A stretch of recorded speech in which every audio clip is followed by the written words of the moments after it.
ওয়া মাকুম আইনামা কুনতুম, আল্লাহ বলে বান্দা তুমি যেখানে আমিও সেখানে। জোরে করো সুবহানাল্লাহ। ওয়া নাহনু আকরাবু ইলাইহি মিন হাবলিল ওয়ারিদ।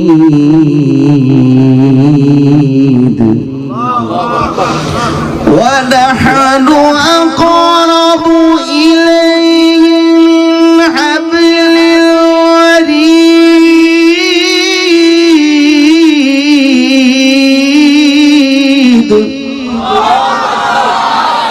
ونحن أقرب إليه من حبل الوريد। আল্লাহ জানাই দিলে বান্দা তোর গায়ের শাহরগের চেয়ে বেশি নিকটে আমি আল্লাহ। ওরে আল্লাহর গোলাম, সবকিছু যেহেতু আল্লাহ দেখনেওয়ালা জাননেওয়ালা, সবকিছু যেহেতু আল্লাহ দেখেন সব শুনেন, সামিউম বাসীর। ঘরের ভিতরে কেউ নাই, একাকিত্ব ঘরের ভিতরে তুমি আছো, তোমার সঙ্গে কেউ নাই, আশেপাশে কাউকে তুমি দেখো না, অন্ধকার রাত। ওই জায়গার মধ্যে খেয়াল করা লাগবে, দুনিয়ার যদি কেউ না দেখি, একমাত্র আরো কেউ না দেখলো এই জায়গার মধ্যে আমাকে কে দেখতে পাইতেছে? আরো জোরে কোন ভাইরা আমার, সবকিছু যেহেতু আল্লাহ দেখি তাহলে ভয়টা কারে পাওয়ার দরকার। এই জন্য আল্লাহ জানাই দিন, ইয়া আইয়ুহাল্লাযীনা আমানুত্তাকুল্লাহ, ঈমানদাররা আমি আল্লাহরে ভয় করো। ইয়া আইয়ুহাল্লাযীনা আমানুত্তাকুল্লাহ, আল্লাহ বলো বিশ্বাসীরা। শামসুল হক ফরিদপুরি রাহমাতুল্লাহ আলাইহি ইয়া আইয়ুহাল্লাযীনা আমানু তাফসীর করেছেন আল্লাহর পাগলেরা। সুবহানাল্লাহ। কারণ ঈমান ওই ব্যক্তি আনে যেই ব্যক্তি আল্লাহর জন্য পাগল হয়ে যায়, ওই ব্যক্তি ঈমান আনে। ঠিক কিনা জোরে কও। আচ্ছা আপনারা বলেন টুপি কেন পরছেন? সুন্নাত। কার তরিকা? নবী কার? নবী খুশি তো আল্লাহ খুশি। লম্বা জামা পরে সুন্নাত, নবীর তরিকা, নবী খুশি হয়ে যায়, নবী খুশি তো আল্লাহ খুশি। ঠিক কিনা জোরে কোন? নামাজ কি জন্য পড়ে? জোরে কোন কি জন্য? রমজানের রোজা কি জন্য রাখো? যাকাত কি জন্য দাও? হজ কি জন্য করো? যত ইবাদত বন্দি একমাত্র আল্লাহর পাগল হই তো করি। ঠিক কিনা জোরে কোন? ওরে আল্লাহর গোলাম, বহু লোক দেখবেন রাস্তা দিয়ে ঘোরাফেরা করে, বিভিন্ন জায়গায় যায়, কিন্তু আজান হয়ে গেলে ওই লোকটা দাঁড়ায় থাকতে পারে না। রাস্তায় দোকানে যেখানে থাকুক না কেন, সাথে সাথে আজান দেওয়ার পর ওযু করে, ঠান্ডা পানি থাকুক, যত শীত থাকুক না কেন, ওযু করে সাথে সাথে মসজিদে গিয়ে আল্লাহর কুদরতি কদমে সিজদা করে। কারণ কি? ওই ব্যক্তি দুনিয়ার কোনো পাগল না, ওই ব্যক্তি কার পাগল? জোরে কোন কার পাগল? ভাইরা আমার, কুল ইন্না সলাতি ওয়া নুসুকি ওয়া মাহইয়ায়া ওয়া মামাত,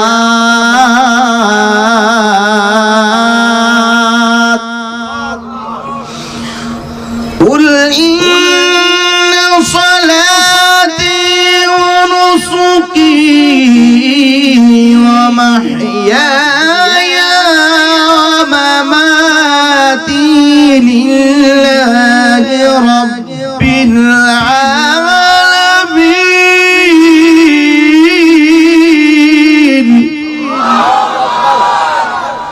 ومحياي ومماتي لله رب العالمين مسلماني بود گردن هذا ایمان خود بدستے خاج بادا ওরে আল্লাহর গোলাম, আমার নামাজ, আমার কুরবানি, আমার জীবন, আমার মরণ, আমার জীবন মরণের যত ইবাদত বন্দেগী হবে কার জন্য হবে? জনে কর। ওরে আল্লাহর গোলাম, যত ইবাদত বন্দেগী হবে শরীয়ত সম্মত, সব ইবাদত বন্দেগী আল্লাহর জন্য হওয়া চাই। হজ আল্লাহর জন্য করব, নামাজ আল্লাহর জন্য পড়ব, রোজা আল্লাহর জন্য রাখব, কুরবানি আল্লাহর জন্য দিব। যত ইবাদত বন্দেগী হবে সব একমাত্র আল্লাহর জন্য হওয়া চাই। ঠিক বলুন? কুরবানি দিবেন লোকেরা বদনি বলবে, এলাকার মানুষ বলে ওই লোকটা বড় ধনী ছিল, এই জন্য বড় গরু কুরবানি দিছে। হজ করতে যায়, লোকেরা আপনাকে হাজি সাহেব বলবে এই জন্য হজ করছো। না না, এটা আল্লাহর মহব্বতে পরে আল্লাহর পাগল হইয়েই করছি, ঠিক কিনা জোরে কও। এই জন্য ইয়া আইয়ুহাল্লাযীনা আমানু, ও আল্লাহর পাগলেরা ও বিশ্বাসীরা, কত ইয়া আইয়ুহাল্লাযীনা আমানু তাকুল্লাহ, ও আমার বিশ্বাসীরা, আমার পাগলেরা, আমি আল্লাহর ভয় করো, আমি আল্লাহর ভয়। আল্লাহর ভয় যার অন্তরে বিরাজমান, ওই ব্যক্তি জীবনে কোনোদিন গুনার ধারে কাছেও যেতে পারে না, ওই ব্যক্তি গুনার চিন্তাও করতে পারে না। কারণ যে জায়গার মধ্যে যাবে ওই জায়গার মধ্যে আল্লাহর ভয়, ওই জায়গায় আল্লাহ দেখতে পায়। জোরে কোন ঠিক কিনা? চুর চুরি করতেছে, ওই জায়গার মধ্যে যদি চিন্তা করে এই জায়গার মধ্যে দুনিয়ার কেউ না দেখলে একমাত্র কে দেখে? জোরে কোন কে? এক স্কুল থেকে, এক বিদ্যালয় থেকে ছেলেরা লেখাপড়া শেষ, অনুষ্ঠান বিদায় অনুষ্ঠানের মধ্যে শিক্ষক বিদায় বক্তব্য দিতে গিয়ে বলতে লাগলো, বিদায়ী ছাত্ররা যারা বাড়ি চলে যায় বা বিদায়ী যাদের লেখাপড়া শেষ হয়ে যায়, তাদের কাছে আমার একটা জোর দাবি থাকবে, বাড়ি যাওয়ার পর বাড়ি যাইয়া বাবার অপূর্ণ কাজটা তুমি পালন করবা, বাবার যে দায়িত্বটা তোমার ছিল সেই দায়িত্বটা তুমি পালন করবা, এবং ওই দায়িত্ব চলা অবস্থায় তুমি আল্লাহরে ভয় করবা। এরকম বক্তব্য, এরকম বিদায় অনুষ্ঠানে বক্তব্য কোন টিচার শিক্ষক দেয় না এখন, ঠিক কিনা? ধরে এখন দেয়? যদি দিত তাহলে বর্তমান ছেলেরা স্কুল কলেজে থেকে আর অস্ত্রের মোহরা দিতে পারত। ভাইরা আমার, এটা মাদ্রাসার মধ্যে আছে, ঠিক বলুন? ঠিক বলি নাই? এটাও মাদ্রাসার মধ্যে ছাড়া স্কুল কলেজের মধ্যে এটা পাওয়া যায় না। কারণ অস্ত্রের প্রশিক্ষণ ওস্তাদ ছাত্রকে দিয়ে থাকে, ঠিক কিনা ধরে কর? মাঝে মাঝে আবার দেখা যায় ছাত্র ওস্তাদ থেকে অস্ত্রের মহড়া প্রশিক্ষণ দেয়, অস্ত্রের প্রশিক্ষণ দেয় ছাত্র ওস্তাদকে। কোনদিন শুনছেন এই এলাকার মধ্যে মাদ্রাসা ছাত্র শিক্ষকের মধ্যে গোলাগুলি করে অনির্দিষ্টকালের জন্য মাদ্রাসা বন্ধ হয়ে গেছে? কিন্তু স্কুল কলেজ ভার্সিটির মধ্যে আছে নাই? বহু নজির আছে। কেউ বুকে হাত দিয়ে বলতে পারবেন না যে স্কুলের মধ্যে একদম দুধের দেওয়া পরিষ্কার। মাদ্রাসায় দুই একটা অনাকাঙ্ক্ষিত ঘটনা ঘটে যায়, স্বাভাবিক জিনিস, কিন্তু এর যে হাজার কোটি গুণ জঘন্য অপরাধ স্কুল ভার্সিটিতে করে যেতে হয়। ওই জায়গার মধ্যে শিক্ষক ছাত্র ছাত্রী যদি আল্লাহর ভয় করত, কোনদিন অস্ত্রের চিন্তাও করতো না, কারণ খাতার কলমের থেকে দামি কিছু আর নাই। কথা বলুন ঠিক কিনা? যদি দামি না থাকতো তাহলে কেন বাংলাদেশের সম্পদ কলমের কুচা দিয়ে বিদেশ পাচার হয়? কলমের দাম আছে না নাই? অস্ত্রের থেকে আরো বেশি দামি, ঠিক কোন? অস্ত্রের থেকে বেশি পাওয়ার হলো কলমের খোঁচা। এই কলমের কালি দিয়া খোঁচা দিয়া দেশের সম্পদ বিদেশে পাচার হয়ে যায় সেকেন্ডে সেকেন্ডে, ঠিক কিনা ধরে কর? কিন্তু অস্ত্র দিয়ে অতটুকু অগ্রসর হওয়া যায় না। এই অস্ত্র, এই কলমটা চালানোর সময় যদি সঠিকভাবে আল্লাহর ভয় নিয়ে চালাইতো, তাহলে এই দেশের সম্পদগুলা বিদেশে পাচার হইতো না, আর আমাদের দেশে আলুর কেজি 80 টাকা আর 100 টাকা কেজি হতো না। সব চোরের দল, ডিজিটাল চোর, সিন্ডিকেট দিয়া ভরে গেছে সব জায়গায়। ওদেরকে ধইরা ধরে বিসমিল্লাহ ছাড়া বিধান দিত, এমনি সোজা হয়ে যেত। একটা শিখাই যায়, নতুন আলু খাইবে। কি আলু খাইবে? আজ থেকে নতুন আলু খাবে, নতুন পেঁয়াজ যেটা বেরিয়েছে ছোট ছোট ওইটা খাইবে। যারা আগে জমায় রাখছে কোলেস্টোর করে, সিন্ডিকেট দাম বাড়ানোর আশায় জমা করে রাখছে, ওগুলার খাইয়েন না। ওরা এমনি বসে যাবে, ওরা এমনি শেষ হয়ে যাবে, ঠিক কিনা ধরে কর? কোন কৌশল শিখাই দিয়ে গেলাম, নতুন জিনিস খাবেন, পুরাতন আর খাইয়েন না। দেখবেন ওরা কই রাখবে, কোথাও আর জায়গা দিতে পারবে না, এমনি তাদের জায়গায় পৌঁছে ওরা ধরাশয় হয়ে যাবে। ঠিক কিনা জোরে কও? দ্বিতীয়বার আর তওবা না করে এই রাস্তা থেকে আর ফিরার সুযোগ নেই। ওই সিনটি গড়ালার যদি আল্লাহরে ভয় করত তাহলে এই কাজ করা যাইতে পারত না। জোরে বলুন পারতনি। যা বলতেছিলাম আল্লাহর গোলাম, ওই যুবকটা একই ওই মুজমার মধ্যে ওই বিদায় অনুবিদায়ী ছাত্রদের ভিতরে একজন ছাত্র ছিল।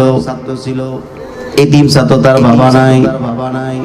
বড় আশা করে বাড়ি যায়, বলল মা আমার শিক্ষক বলছে বাবার অপূর্ণতা পূরণ করার জন্য আমার বাবা কি কাজ করতো আমাকে একটু বলে যান, আমি ওই কাজটা আদায় করবো। এই কাজ বাবার কাজটা আমি করব, বাবার দায়িত্বটা আমি নিলাম।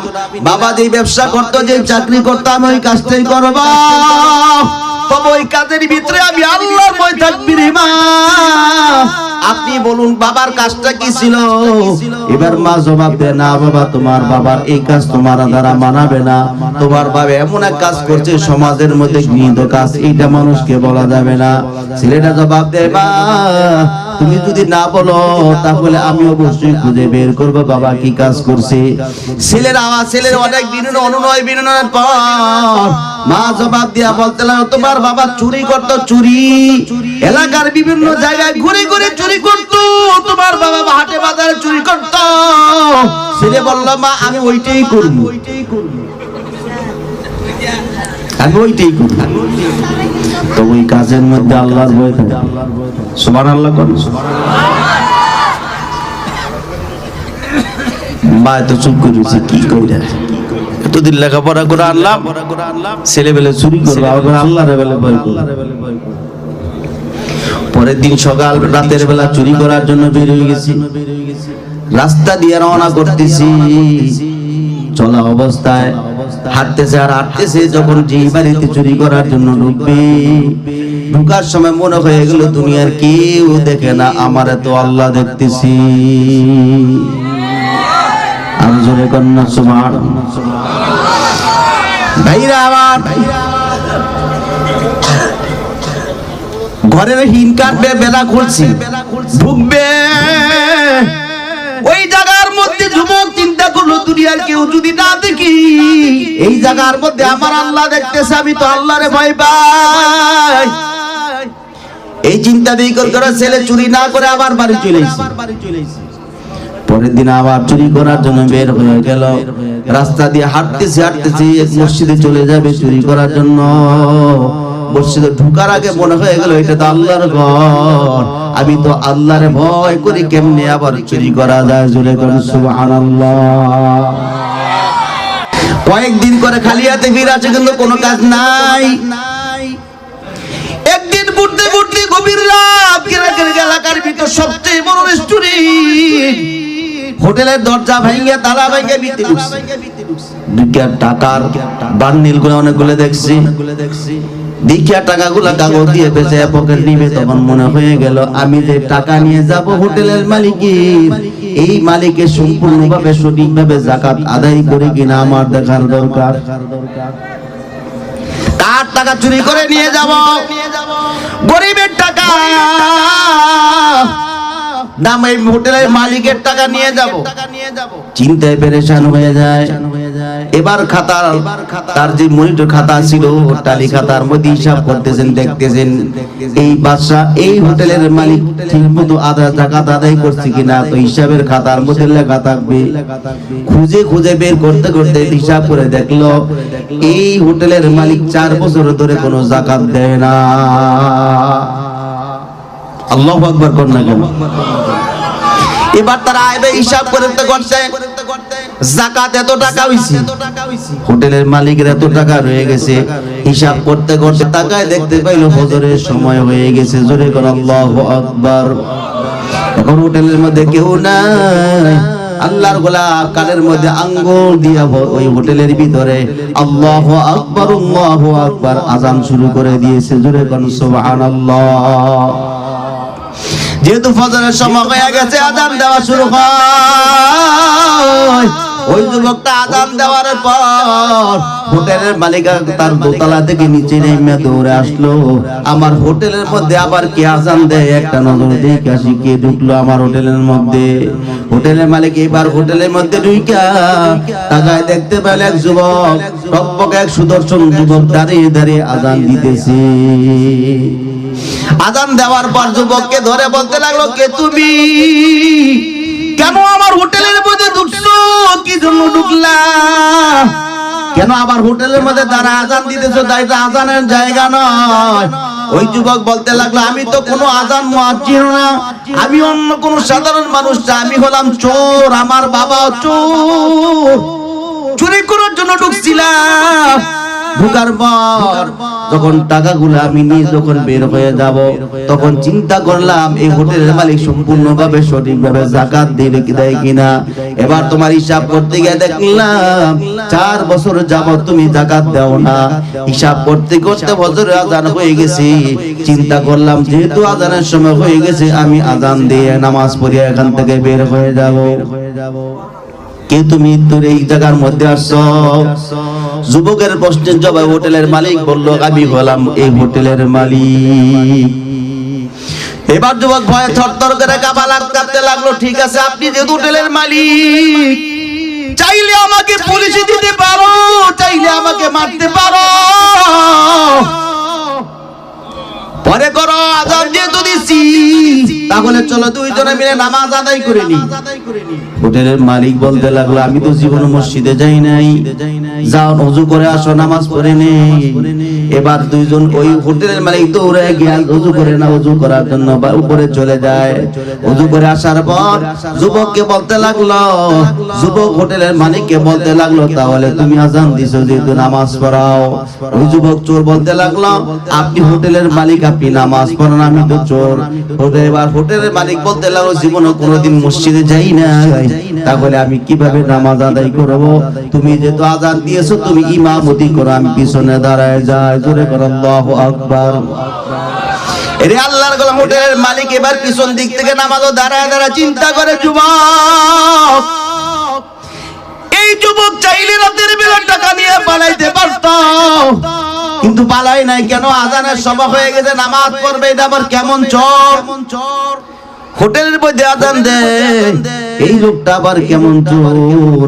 আমার মনে হয় যুবকটা যদিও চোর, এর ভিতরে আল্লাহর মহব্বত আর ভয় আছে। জোরে কোন সুবহানাল্লাহ। এই আল্লাহর গোলাম এবার নামাজ শেষ করার পর যুবক বলতে লাগলো, আপনি চাইলে আমাকে পুলিশে দিতে পারেন, আপনি চাইলে আমাকে মারধর করতে পারো, আপনি চাইলে যা বিচার করার দরকার আপনি করতে পারেন।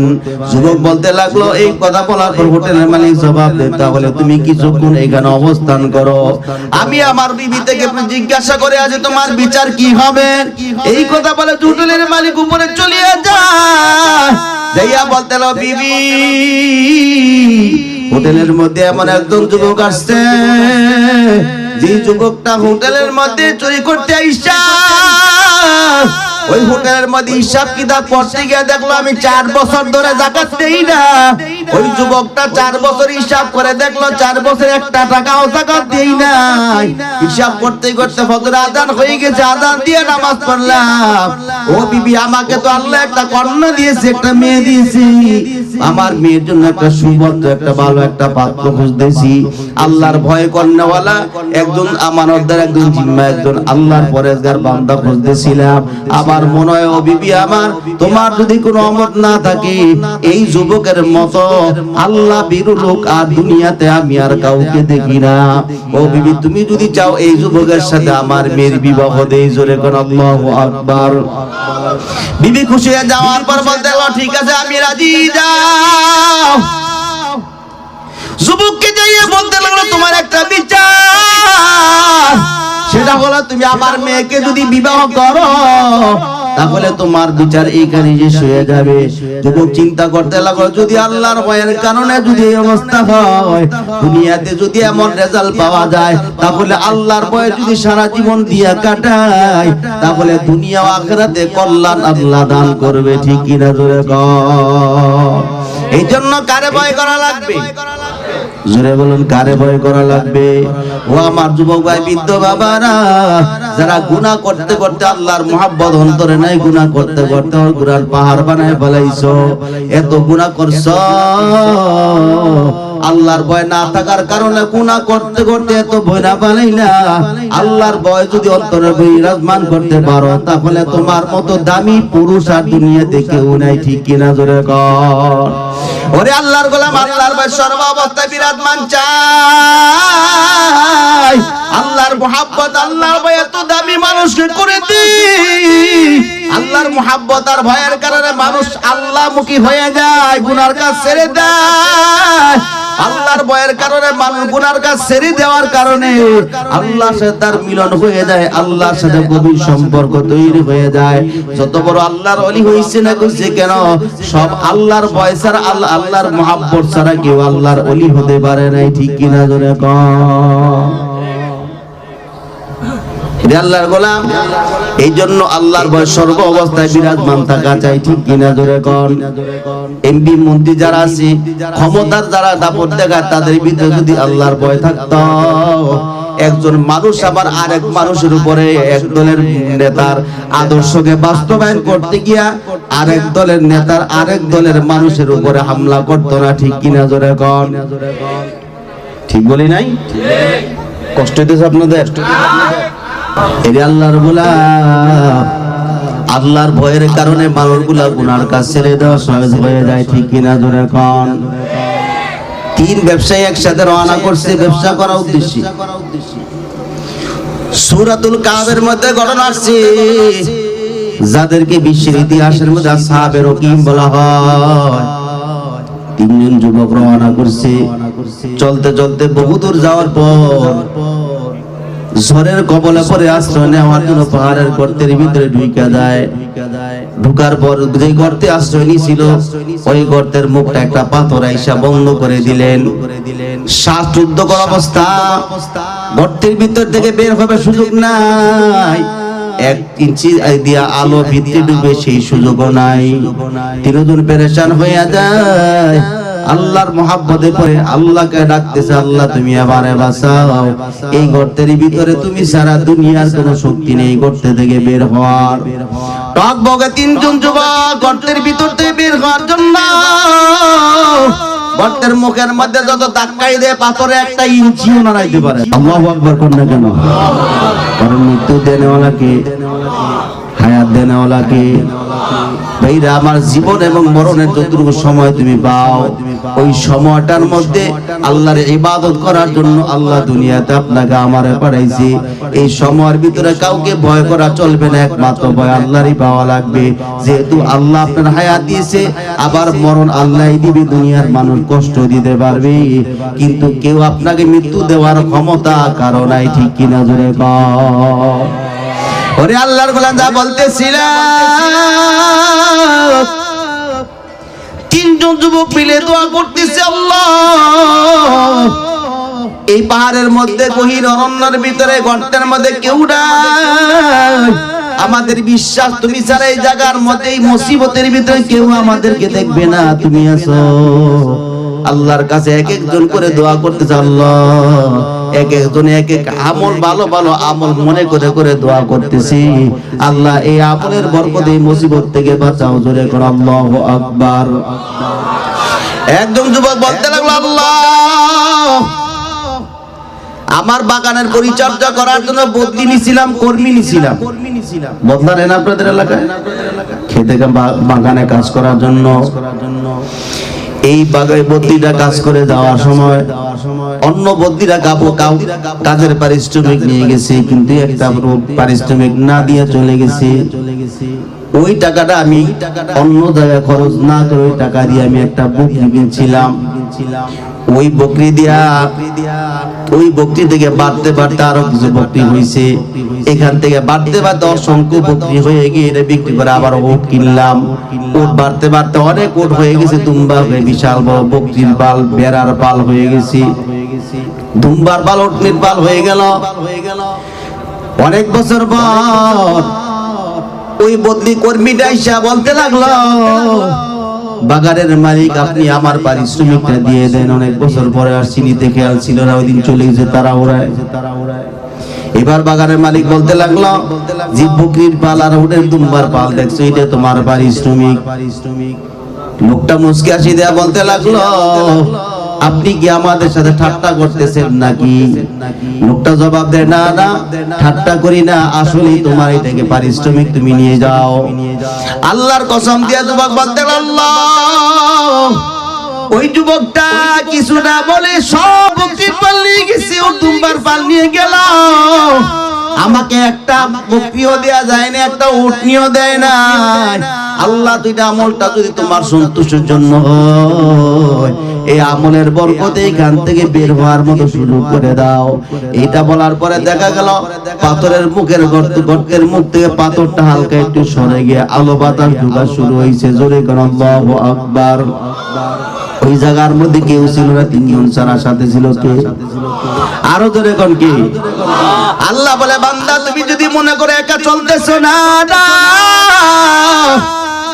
ওই জায়গার মধ্যে তুমি একা নাও। কেউ যদি নাও থাকি, ওই জায়গার মধ্যে আমি আল্লাহ তোমার সঙ্গে আছি। জোরে কোন আল্লাহু আকবার। আইনামা তুওয়াল্লু ফাসাম্মা ওয়াজহুল্লাহ,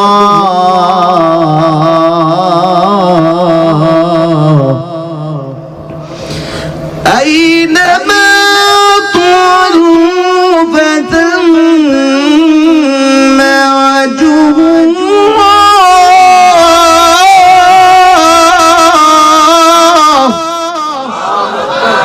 আইনামা তুওয়াল্লু ফাসাম্মা ওয়াজহুল্লাহ। আল্লাহ বলে, তোমার গানে তুমি যেদিকে তাকাইবে ওই দিকেই আমার পরিচয় পাওয়া যায়। ঠিক কিনা জোরে কোন?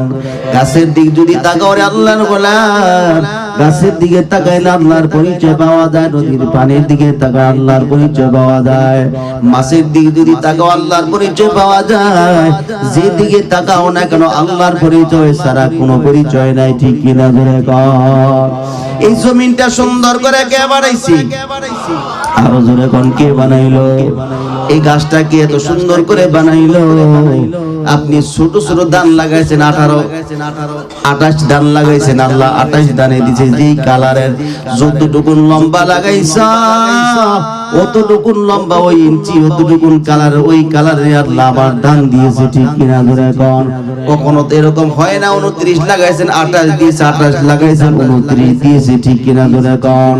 যেভাবে লাগাও না কেন আল্লাহ হুবহু যদি দিতে পারে, আল্লাহর ক্ষমতা কম না বেশি?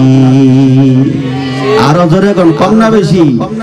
ওরে আল্লাহর গোলাম, আল্লাহর ভয়টা বিরাজমান থাকাতে ওই জায়গার মধ্যে যদিও 3 জন আল্লাহর পয়গম্বর বলতে লাগলো, আবু বকর রাসূলকে নিয়ে যখন আবু বকরকে নিয়ে হিজরতের রজনীতে চলে গেল। চলতে চলতে বহুদূর যাওয়ার পর গর্তের মধ্যে একা একা চলে আসে, কেউ নাই। ওই গর্তের মধ্যে 2 জন বসে আছে। কাফেররা আমার নবীরে খুঁজতে খুঁজতে ওই পাহাড়ের গর্তের মধ্যে যখন গর্তের কিনারে যায়, আবু বকর বলতে লাগলো, পয়গম্বর এই তো দেখা যায় মনে হয় ধরা পড়ে যাব, কাফেরদের পা গুলো আমরা গর্তের মুখের মধ্যে দেখতেছি। আল্লাহর নবী ডাইকা বলে, আমার আল্লাহর নবী ডাইকা বলে, আল্লাহর সাথে সাথে জানায় দিলেন, পয়গম্বর লা তাহজান ইন্নাল্লাহা মানা। ওগো পয়গম্বর আপনি চিন্তা করিয়েন না, আমি তো আপনাদের সঙ্গে আছি। জোরে করে সুবহানাল্লাহ। ওগো পয়গম্বর আপনি আর আবু বকর শুধু 2 জন না, ওই জায়গার মধ্যে আমি আল্লাহ আপনার সাথে আছি। ওরে আমার যুবক ভাইরা, গোবিন্দগঞ্জের গোবিন্দপুরের যুবক ভাইরা, বৃদ্ধ বাবারা, পর্দার মা বোনেরা, তুমি যদি মনে করো ঘরের ভিতরে একা একা টেলিভিশন দিয়ে খারাপ জিনিস দেখতে পাও, মোবাইল দিয়ে খারাপ, চক্ষু দিয়ে খারাপ জিনিসগুলা দেখতেছো, ওই জায়গার ভিতরে যদিও কেউ না দেখে খেয়াল করতে হবে এই জায়গার মধ্যে যদি আর কেউ না থাকলো আল্লাহ আমাকে দেখতেছে। ঠিক কিনা জোরে কর? ওই 3 জনের ভিতরে একজন, ওই 3 জনের সাথে সঙ্গে আরেকজন কে ছিল? আরো জোরে এখন কে? এবার চিন্তা করেন দোয়ার কত পাওয়ার। এই দোয়াটা আবার আহলে হাদিস নামক কিছু লোক দোয়ার বিরোধিতা করে, আছে না নাই? জোরে কোন নাই? দোয়া নাই, আমাদের কোনো দোয়া নাই। আর দোয়া মুখুল ইবাদত।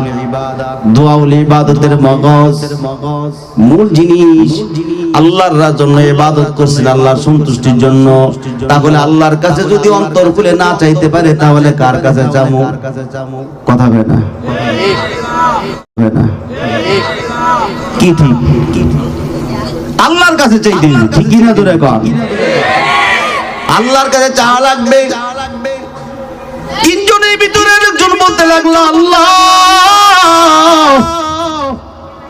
আমি আমার চাচাতো বোনকে অনেক ভালোবাসতাম, তারা বিভিন্ন প্ররোচনা করতেছি, বিভিন্ন প্রস্তাব দিয়ে সাড়া পাই না। আল্লাহ আমার ওই চাচাতো বোন অনেক পাগল, আমার জন্য পাগল ছিল না, আমি আমার চাচাতো বোনের রূপে পাগল হয়ে গেছি। অনেক প্রস্তাব দিলাম কিন্তু সাড়া পাই না। আল্লাহ তুমি তো জানো আমার চাচাতো বোনের ঘরের মধ্যে অভাব অনটন দেখা দেওয়ার পর আমার চাচাতো বোন বিপদে পড়ে আমার কাছে সহযোগিতার হাত বাড়ায় দেয়। আর অমনি আমি বলতে লাগলাম, আমার মনের বাসনা যদি পূরণ করতে পারো তাহলে অবশ্যই অবশ্যই তোমাকে আমি তোমার চাহিদা পূরণ করে দেব, যা দরকার সব দেব।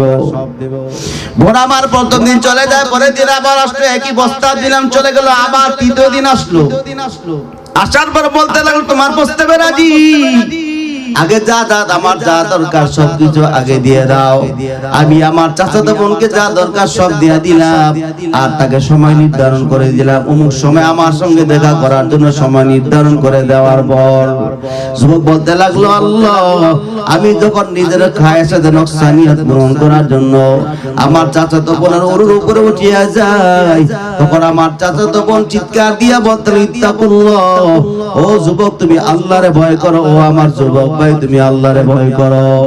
এই কথা বলার পর আমার ওই যুবক আমার বোনটা যখন এই কথা বললো আল্লাহরে ভয় করো, এই কথা বলার পর আমি আমার চাচাতো বোনকে ফালাই দিয়া চলে আসলাম। আল্লাহ যদি তোমার ভয় না থাকতো তাহলে আমি তো গুনাহের মধ্যে লিপ্ত হইতাম। আল্লাহ আমি আপনারে ভয় করি, ভয় করার কারণে গুনাহ ছেড়ে দিলাম, এই উসিলা আপনি এই গর্তের মুখ থেকে আমাকে বের করে দাও। জোরে কোন সুবহানাল্লাহ। গর্তের মুখটা আর একটু ফাঁকা হয়ে গেছে, কিন্তু বের হওয়ার সুযোগ নেই। আল্লাহু আকবার বলেন না কেন? তৃতীয় জন বলতে লাগলো, আল্লাহ আমার মাকে আমি দিনের বেলা ঘর থেকে বের হয়ে যাইতাম, উট দুম্বা বকরিগুলা মাঠের মধ্যে চড়াইতাম, রাতের বেলা যখন বাড়ি আসতাম উট দুম্বার বকরির পাল থেকে দুধ দহন করে বাড়ি ঘরের ভিতরে যখন ঢুকতাম, গিয়ে ঘরের ভিতরে তাকাই দেখতাম আমার ঘরের মধ্যে আমার মা না খেয়ে আছে, বাবাও না খেয়ে আছে, আমার ছেলে মেয়েগুলো আমার স্ত্রী না খেয়ে আছে। ঘরের ভিতরে যখন দুধ দিয়ে ঢোকার পর ওই সময়ের ভিতরে আমার স্ত্রী আমার ধরে ধরা বলতো, স্বামী আমার ক্ষুধার যন্ত্রণা সহ্য করতে পারি না, খাবার দাও। আমার সন্তান বলে আমার পায়ের মধ্যে জড়ায় ধরে কাঁদতো, বাবা ক্ষুধার যন্ত্রণা সারাদিন না খেয়ে যে ক্ষুধার যন্ত্রণা সহ্য করতে পারি না, ওগো বাবা খাবার দাও। ও আল্লাহ আমি আমার সন্তানের মুখে স্ত্রীর মুখের দিক না তাকাইয়া আমি এই দুধের বাড়িটা আমার মা বাবার সামনে নিয়ে যাইতাম। মা বাবাকে ঘুম থেকে উঠে আগে খাবার খাওয়ানোর পর যদি ওই দুধ থাকতো তাহলে আমার সন্তানদেরকে বিবিরে খাওয়াইতাম, তারপরে আমি থাকলে খাইতাম। আল্লাহ এটা যদি তোমার মহব্বতে হয় তাহলে অবশ্যই আল্লাহ, এটা যদি তোমার ভয়ের মহব্বত হওয়ার কারণে যদি হয়ে থাকে তাহলে আল্লাহ এটা যদি আমলটা তোমার কাছে পছন্দ হয়ে যায় তাহলে এই মুসিবত থেকে দূর করে দাও, মুসিবত থেকে আমাদেরকে নাজাত দিয়া দাও। আল্লাহর কসম দিয়া বলি, দোয়া করার পর পাথরের মুখটা পুরোপুরি সরে গিয়ে তিনজন গর্তের ভিতর থেকে বের হওয়ার রাস্তা হয়ে গেছে। জোরে বলুন আল্লাহু আকবার, আরো জোরে বলুন আল্লাহু আকবার। ওরে আল্লাহর গোলাম, তাহলে ভয়টা কারে পাইবেন? ওই নির্জনতার ভিতরে তিনজন ছাড়া কেউ ছিল না, যত দোয়া করছে সব দোয়া কি শুনছে? ওই জায়গার মধ্যে আল্লাহ যেহেতু তাদের দোয়া শুনছে, সব জায়গার ভিতরে যেহেতু আল্লাহ খোঁজ খবর রাখেন, তাবারাকাল্লাযী বিয়াদিহিল মুলক আল্লাহ জানাই দিনের সব ক্ষমতা কুদরতি জিম্মায়। আসমান জমিনে যত ক্ষমতা আছে যা কিছু আছে সব আল্লাহ কুদরতি হাতে নিয়ন্ত্রণ করেন। এর আল্লাহর গোলাম সব জায়গায় যেহেতু সব বিরাজমান আল্লাহ সব কিছু যেহেতু নিয়ন্ত্রণ করনেওয়ালা, জাননেওয়ালা, শুননেওয়ালা, হায়াত দেনেওয়ালা, মৃত্যু দেনেওয়ালা, আপনার রিজিক দেনেওয়ালা, সবকিছু করনেওয়ালা কে? আরো জোরে কোন কে? আপনার রিজিকটা কে দেয়? আরো জোরে কোন কে দেয়? এরে আল্লাহর গোলাম বাংলাদেশের খাদ্যমন্ত্রী দেয় না, জোরে কোন কে দেয়? ইচ্ছা করলে তুমি মনে করো তোমার দেশের মধ্যে তুমি সবচেয়ে গরিব, কাজ না করলে খাবার বন্ধ হয়ে যাবে, না না, তোমার ভিতরে আল্লাহর উপরে তাওয়াক্কুল না থাকার কারণে তোমার এই চিন্তা, ঠিক কিনা জোরে কর। আপনার বাড়ির মধ্যে গাছ আছে না নাই? গাছের মধ্যে পাখির বাসা আছে না নাই? বাসার ওই পাখির বাসার মধ্যে মনে ফ্রিজ আছে, আছে? ফ্রিজ নেই? পাখি খাবার কি জমায় রাখেনি? কোনদিন তো পাখি চিন্তাও করে না আগামী কালকে কি খাবো, ওই চিন্তা নাই। ওই পাখিরা বাসার মধ্যে সন্ধ্যায় ফিরে আসি আল্লাহর উপর তাওয়াক্কুল করে আবার সকালে বের হয়ে যায়, রিজিকে যা পায় চেষ্টা করে যায় আল্লাহ তার রিজিকের ফয়সালা করে কিনা জোরে কর। জোরে কোন করে না? তাহলে ওই গাছের পাখিরে যদি আল্লাহ খাওয়ায়, দুনিয়ার সব মাখলুককে যদি আল্লাহ খাওয়ায়, তাহলে কেন ওই গোবিন্দপুরের মানুষকে আল্লাহ খাওয়াইতে পারবে না? জোরে কোন পারবে না? তাহলে সব তাওয়াক্কুল ভরসা কার উপর? আরো জোরে কোন কার উপর? ওয়া তাওয়াক্কাল আলাল্লাহ,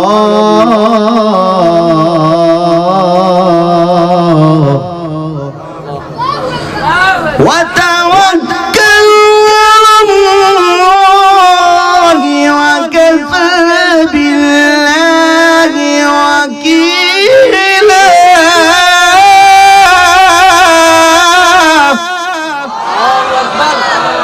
وتوكل على الله وكفى بالله وكيلا। আল্লাহ জানাই দিলে বান্দা তুমি যদি আমার উপরে ভরসা করো, তাওয়াক্কাল আলাল্লাহ, কার উপর ভরসা করবেন? আর জোরে কোন কার উপর? ওয়াকাফা বিল্লাহি ওয়াকিলা, অভিভাবক হিসাবে কে যথেষ্ট? জোরে কোন কে? যেহেতু সব কিছু আল্লাহর কুদরত জিম্মায়, তাহলে আল্লাহর উপর তাওয়াক্কুল না করে কার উপর করব? আর কোন রাস্তা আছে? আল্লাহর উপরে তো তাওয়াক্কুল। নবী আমার মসজিদে নববীর সামনে বসে আছেন, সাহাবায়ে কেরামদেরকে নিয়ে ওয়াজ করতেছেন। মদিনার মদিনা থেকে বহু দূরে এক বংশের মধ্যে 1200 লোক, জোরে কোন কয়শো? 1200 লোকের মধ্যে অভাব দেখা দিতে খাওয়ান নাই।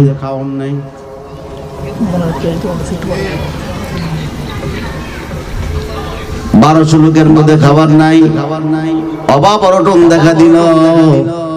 আল্লাহর গোলামেরা সবাই মিলে পরামর্শ করলো, যাও আমাদের অভাব অনটনের খবর আল্লাহর নবীরে জানায় দাও, আল্লাহর পয়গাম্বরকে জানায় দাও। আল্লাহর পয়গাম্বরকে জানায় দেওয়ার জন্য একটা লোক পাঠায় দেওয়ার পর ওই লোকটা গিয়ে বলতে লাগলো, হুজুর সাল্লাল্লাহু আলাইহি ওয়াসাল্লামের মসজিদ নববীর সামনে যখন হাজির হয়ে যায়, অমনি আয়াত নাযিল হয়ে গেল, ওয়া মা মিন দাব্বাতিন ফিল আরদি ইল্লা আলাল্লাহি রিজকুহা। এমন কোন প্রাণী নাই যার রিজিকের দায়িত্ব আল্লাহ নেই। এই আয়াত শোনার পর সাহাবী চলে আসলেন, আয়েশা আয়াত শোনাইলেন, আল্লাহ বলছে, আল্লাহ নবী বলছে, আল্লাহর উপর সব প্রাণী রিজিকের দায়িত্ব আল্লাহর হাতে। সাহাবায়ে কেরাম আয়াত শুনে আশ্চর্যিত হয়ে যায়। আল্লাহ নবীর জবান দিয়ে যেহেতু আয়াত চলছে, আল্লাহ জানাই দিয়েছেন, তাহলে আর টেনশন কিসের? এর কিছুক্ষণ পর দেখা যায় লাল উটনির উপরে বিশাল বড় খামচা ভর্তি রুটি নিয়ে আসছে, জোরে বলেন সুবহানাল্লাহ। আবার রুটির আবার গোশতের ভুনাও নিয়ে আসছে। আয়েশা বংশের সব এলাকার মানুষকে সবাই ডাকাইছে, পেট ভরে সবাই খেতে থাকো। সবাই খাবার খেতে লাগলো, পেট পূর্তি করে খাবার খাবার পর খাবার বেশি হয়ে যায়, আল্লাহ নবীর সামনে প্রেরণ করার জন্য সাহাবীকে পাঠাই দিয়া বলতো, যাও নবীরে যাইয়া বলবা আল্লাহ নবী এই অমুক বংশের জন্য যে খাবার আপনি পাঠাইছেন সবাই পেট পূর্তি করে খাবার খাওয়ার পর এই খাবারটা বেশি হয়ে গেছে, আল্লাহ নবী এটা আপনার জন্য হাদিয়া দেওয়া হইছে। পয়গম্বরের কাছে হাদিয়া আনার পর আল্লাহ নবী বলে এই খাবার কোত্থেকে? সাহাবী বলতে, পয়গম্বর আপনি না পাঠাইছেন? কয় কি? আমি আবার কখন পাঠাইলাম? সাহাবী কথা শুনে বলে, পয়গম্বর এক সাহাবী পাঠাইছিল আপনার কাছে আমাদের দুঃখের খবর শোনার জন্য, আমাদের অবমাননার সংবাদ শোনার জন্য, কিন্তু আপনি এই আয়াত পড়ার পর ওই সাহাবী চলে গিয়ে আমাদেরকে সুসংবাদ দিছে আল্লাহ নাকি সব রিজিকের ফয়সালা আল্লাহর হাতে, তাহলে আমাদের টেনশন কিসের? আল্লাহ নবী আশ্চর্যিত হয়ে যায়। অমনি জিবরাইল এসে বলতেন, পয়গম্বর এটা দুনিয়ার কোনো খাবার না, আল্লাহর তাওয়াক্কুল করার কারণে আল্লাহ জান্নাত থেকে তাদের রিজিক পাঠাইছে। জোরে কোন সুবহানাল্লাহ। আল্লাহ নবী মুস্কি হাসি দিয়া বলে, যেহেতু তোমরা জান্নাতের খাবার যাবি আর নবী বরকত থেকে ভাবতে গেলে লাভ কি? আল্লাহ নবী বিসমিল্লাহ বলে শুরু করলেন। আসহাবে সুফফা যারা ছিল তারাও পেট ভরে খাবার খাওয়ার পর এখনো পর্যন্ত রুটি আর গোশতের ভুনা শেষ করতে পারে না। জোরে কোন আল্লাহু আকবার। তাওয়াক্কুল কার উপর? জোরে কোন কার উপর?